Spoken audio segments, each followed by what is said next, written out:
What's going on, guys? It's Jimmy here. Welcome to our daily show where we discuss the fourth stimulus check update, the stimulus package update, and the two other major issues, the debt limit ceiling, which needs to be passed sometime very soon, where the government will literally run out of money and the government will default. Sometime in early to mid-October, for the first time ever, we will see a government default if they don't raise the debt limit ceiling, and the government will literally run out of money. And we have a government potential shutdown on September 30th at midnight if we don't pass a bill to avert a government shutdown. Those are two different issues.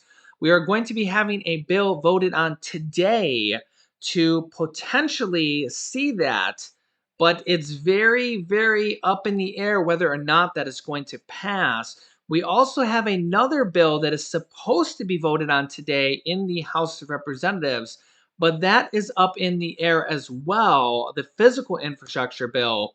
We're going to be talking about both of those bills here in this episode, as well as the stimulus package, the $3.5 trillion stimulus package, and the fate of that. These are all intertwined, believe it or not, because the stimulus package and the physical infrastructure package are intertwined, and we're having some Democrats that say, no, the stimulus package has to be voted on before the physical infrastructure package, and if they vote on the physical infrastructure package first, that they're going to vote no on that, and the stimulus package needs to be voted on first. And then we have Republicans saying that they're going to vote no on the government shutdown bill and the debt limit ceiling, and they're literally going to vote to let the government shut down and to let the government default. That's right, I can't make this stuff up, guys. And in fact, that is what all the Republicans just voted to do in the House of Representatives just a few days ago. That bill passed because all the Democrats voted yes to not let the government shut down and to not let the government default. The Democrats had enough votes to pass that bill. That bill now goes to the Senate, which will be voted on today. But now in the Senate, we need at least 10 Republican votes to pass that bill. We need 60 votes. And if we don't get 60 votes here, the government will shut down now in 3 days.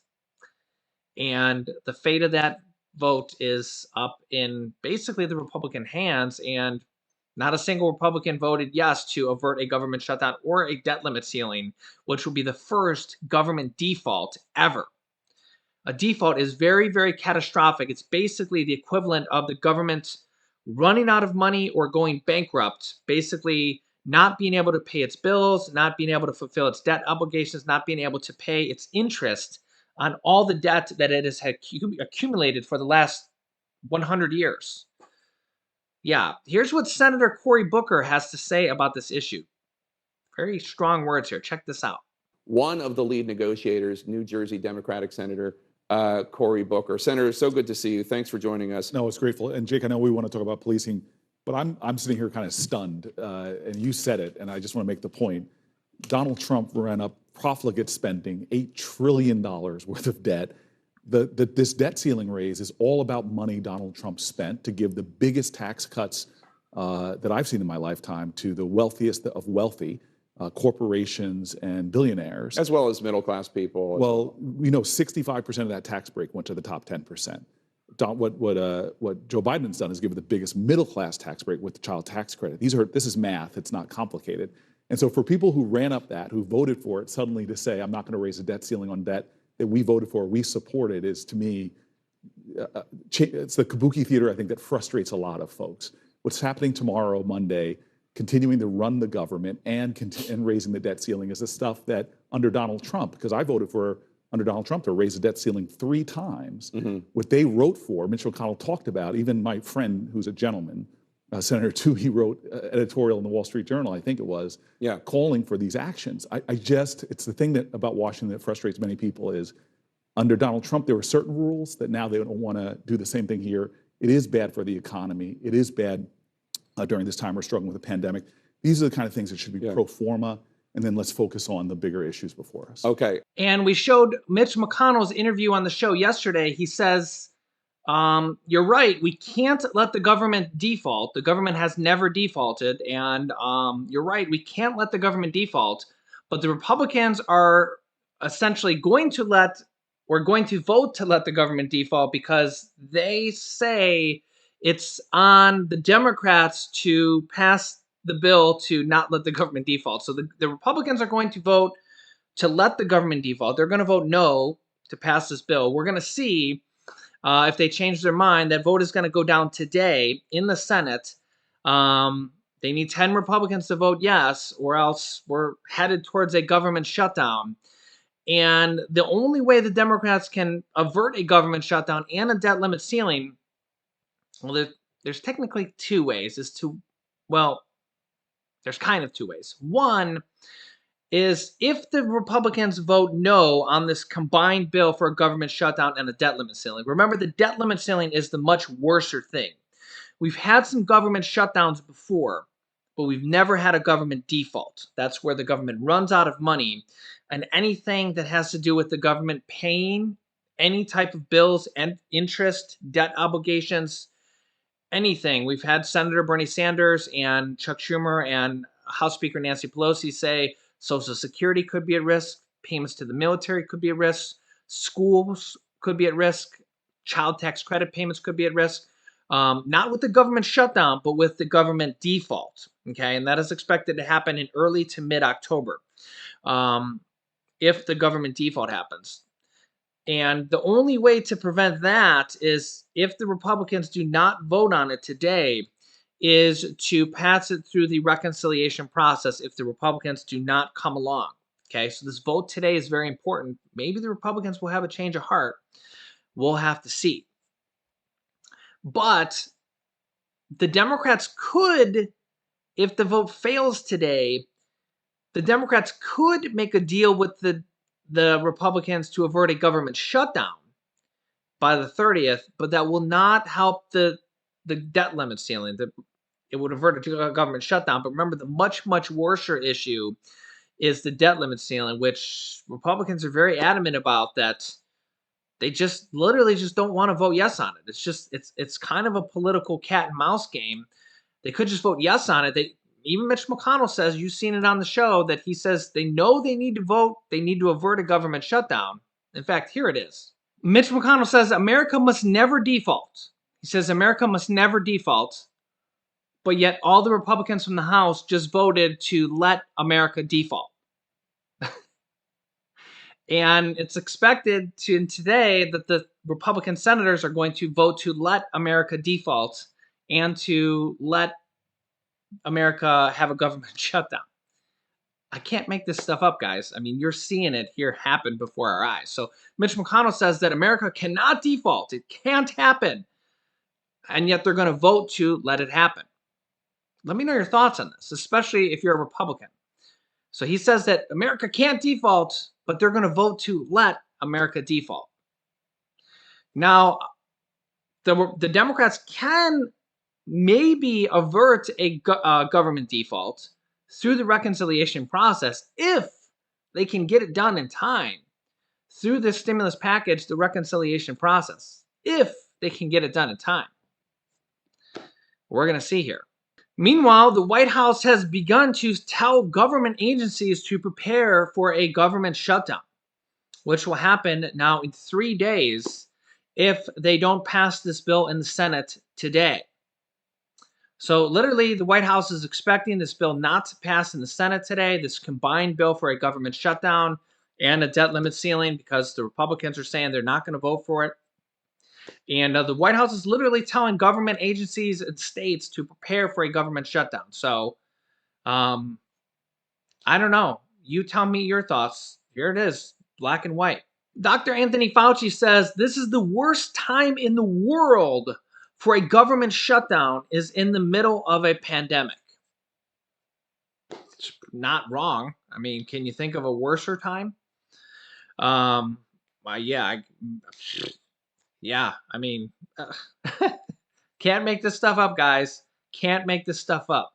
Now, the next thing is we're supposed to have a vote on the bipartisan infrastructure package today on Monday, and even that is in jeopardy because we have a lot of the progressive Democrats are saying, if you do this, we're going to vote no because the stimulus package is supposed to be voted on before this, and that bill could fail. Check this out. Here is Democratic Congressman Representative Mark Pocan on this whole issue of the physical infrastructure bill and the stimulus package and how the voting, yeah, it's a whole big complex issue. Here's some information from the congressman. Joining me now is Congressman Mark Pocan, a Democrat from Wisconsin and the chair emeritus of the Congressional Progressive Caucus. Congressman Pocan, thank you very much for coming to the Sunday show. So are you as encouraged as the Speaker of the House? Yeah, first, thanks for having me, Jonathan. Absolutely, I am, because this is something that is a priority for Democrats, from Joe Biden down to every member of the House and Senate. We support the values that are in the Build Back Better Act, the infrastructure bill. And you have several hundred people right now all rowing together, Democrats in the House and Senate, to get this done. There's a couple handfuls that are still picking what kind of wood they want their ore to be made out of. We'll get there. But I am confident, as is Speaker Pelosi, that we're going to get both of these big bills done and really provide some help to American families. Okay, let me have you listen to your successor, the new chair of the House Progressive Caucus, Pramila Jayapal of Washington, what she had to say about where things stand with her. At the end of the day, if we don't have the reconciliation bill done, the infrastructure bill will not pass. Those who believe that progressives are bluffing about tanking the bipartisan infrastructure bill if that bill comes first, what do you have to say to them? Try us. I got more than half of the caucus who feels very strongly we're going to deliver the entirety of the president's agenda to the president. So, Congressman Pocan, you've got Congresswoman Jayapal saying to quote unquote moderates, try us, we could sink the $3.5 trillion reconciliation bill. When there's talk like that, and granted, that's from Wednesday. We're now at Sunday. Are you concerned that the divide between the two wings of the Democratic Party won't be bridged to a sufficient manner to allow all of these things to pass this week in the way that the Speaker wants? Well, first, remember, political years are like dog years, right? Wednesday's a long time ago. Here's exactly where we're at. We want to get the entire agenda that Joe Biden has done. That agenda, the Build Back Better agenda, involves the Build Back Better Act, so also known as the Reconciliation Bill, and the Infrastructure Bill. They're twin bills that we've always said we're going to move together, and that's exactly, I think, what's going to happen with them. But, to the Democrat, people support these values. I don't think any Democrat right now who's still picking what wood's going in their ore is deciding that they're going to go back and explain why they didn't get childcare done for their constituents, or why they didn't get family leave done, or why we didn't expand Medicare or reduce the cost of prescription drugs. What's important not is the process, and everyone right now is focusing on the process, it's the product. And at the end of the day, this is going to be a tax cut for 40 million American families who have children via the tax credit. It's going to reduce the costs for American families through paying less for prescription drugs and childcare, family leave, and a whole lot of other areas. It's going to create millions of jobs, though, Jonathan, too. I just want to mention, many of which have a green focus, a climate change focus, and it's paid for. So this is a popular agenda. And I think at the end of the day, any wavering Democrat who might have a special interest or two maybe in their ear trying to slow this bill down, because that's the real opponents. It's Big Pharma and the special interests that don't want to pay for this. We will get this done because Democrats' values are exactly what's in this bill. Right, which gets to the question I wanted to ask, and that is this. Are we getting too hung up on the price tag and not focused on the product, as you call it, which is something that Congresswoman Susan DelBene, also of Washington, said on Lawrence O'Donnell's show? And I bring that up because is it possible that this bill, the reconciliation bill, could come in under $3.5 trillion, still do all the stuff of the Build Back Better agenda, but for less money? Again, Jonathan, I agree. It's the product that matters. So at the end of the day, there's shared values. We're going to see what those things cost. And whether it's 3.5 or if it's a different cost because of some other accounting, don't forget, we just marked this up through the House committees. As of last week, we were still finishing getting our CBO scores. What's important is what's in the bill as passed by the House. Those are important values that are really going to help people. And Joe Biden is very committed to it. And I agree with you. As long as those values are there, that's what we want to get done. But we've got to have both of those bills go together. They're twin bills. You wouldn't separate twins, and we're not going to separate these bills.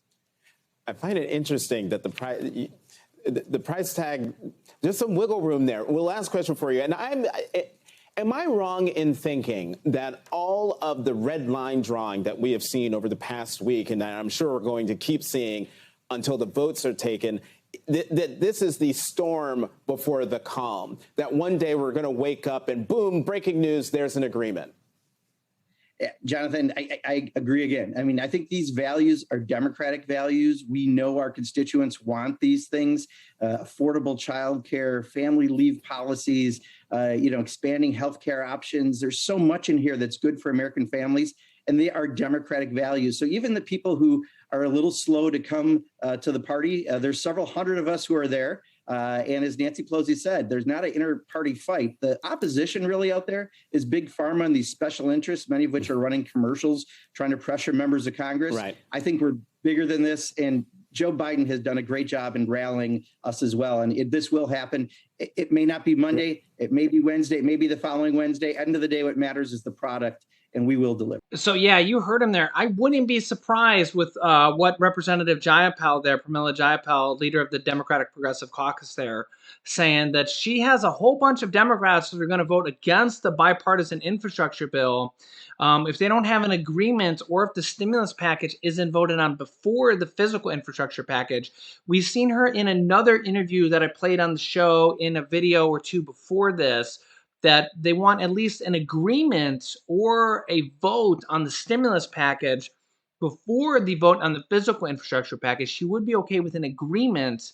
I'm not sure how that's going to work. I wouldn't be surprised if they don't delay the physical infrastructure vote from happening today. I'm not sure if they're going to do that, but if they don't, the bill for the physical infrastructure package might fail. It might fail because the Republicans, remember that it passed in the Senate with Mitch McConnell voting for it, and 19 Republicans, which was less than half the Republicans, 19 out of 50, but Mitch McConnell voted for it. The Republican leader from the House, which is Kevin McCarthy, he's not in favor of it. He's not in favor of it, and he doesn't seem to be in favor of very much lately with the Democrats in control of the House. So there's going to be very few Republicans that are in favor, but remember, the Democrats can pass it on their own, but not if the Progressive Caucus doesn't vote for it. And I believe they all vote together, so we'll have to see if they do that. But if they don't vote for it, the bill will fail. Now, that doesn't mean they can't vote on it again, but if we have a divided Democrat vote on the Progressive Caucus, it'll probably fail. So Nancy Pelosi will have to make a decision. Do they put the bill up for a vote just because they said they were going to vote on it on the 27th and put it up and have it fail? Or do they delay it and tell the moderate Democrats, say, listen, I know we said we were going to vote on the 27th, but it's going to fail today. So would you rather have me put it up and have it fail, and then we have a divided group of Democrats and we put up a bill to fail? Or would you rather have us delay it a few days and say, listen, we did it for the good of our Democratic caucus. It would have failed if we put it up today. We're going to have to delay it a few days because the bill is going to fail. So here's what we're going to do. We'll talk through it. We'll delay it for a few days so it passes. We'll get this other agreement or whatever we have to do, vote on the stimulus package before then, or get some agreement before then. And this way we'll make sure it passes. Wouldn't you rather have a bill that passes? So Nancy Pelosi's in a tough spot. I said, I don't know what I would do if I was Speaker. That's probably what I would do if I was Speaker. I don't know if I'd want to put a bill up on the floor that would fail, especially because it's already passed the Senate. That's probably what I would do. I'd probably sit down with the moderate Democrats and say, listen, I know that we had this 27th date, which is today, to vote on it. But if we vote on it today, it's going to fail. It's going to fail because we were supposed to vote on the stimulus package before today, but it's just not ready. And it could be ready here within the next day or two or three, or however long it's going to take. Or maybe we just need to get this agreement that everybody's going to vote for the stimulus package. But the problem is that we got Joe Manchin from the Senate. I don't know if they're going to be able to. I don't, that whole thing is a whole nother thing, and I don't know how the agreement's going to work or what they're going to do with that. But maybe they just need to vote on the stimulus package here within the next day or two or three, and then vote on the physical infrastructure package. Like I said, it's a very tough situation. It's not a clear cut situation where just, hey, vote on this and then vote on that. Because you're dealing with 220 Democrats in the House and 50 in the Senate and two different bills. And then you have this government shutdown bill and this government default bill combined. And we have to do this stuff. We have to do this stuff. We have the stimulus package, which is, I mean, millions of Americans. I mean, there's child tax credits in there. There's all these paid medical leave, and hopefully they add a fourth stimulus check in there, and it's $3.5 trillion. And maybe that's going to change. Maybe it's going to be downgraded to 3 trillion or 2.5 trillion. Who knows what it's going to end up being? Literally, details are changing on that by the day. Who knows what is even going to be in there when it's all said and done? And I mean, really. And then we have the bipartisan infrastructure package, which might not even pass if they vote on it today. And then we have this government shutdown and debt limit ceiling, which the government could default if they don't pass that. So yeah, I will keep you up to date with everything. Today is going to be voting day in the Senate and maybe in the House for the physical infrastructure package. I will keep you up to date. Don't miss any videos at this point. New videos come out here every day at 10 a.m., 3 p.m., and 8 p.m. Eastern Standard Time. Make sure to subscribe down below if you haven't yet. It's completely free to do so. After subscribing, you can click the bell icon if you haven't done that yet either to get notifications when we go live at those times. So you can also share this video down below. There's a share button to share this video with your friends and family so that they know what is going on with the stimulus package, the infrastructure package, and the government shutdown and default situation. You can click this video here to watch my newest stimulus check video next. And this video is how they want to add, or Bernie Sanders wants to add, a $1,000 stimulus debit card into this next package. So click on one of those videos next. Thanks, guys, and I will see you in the next video.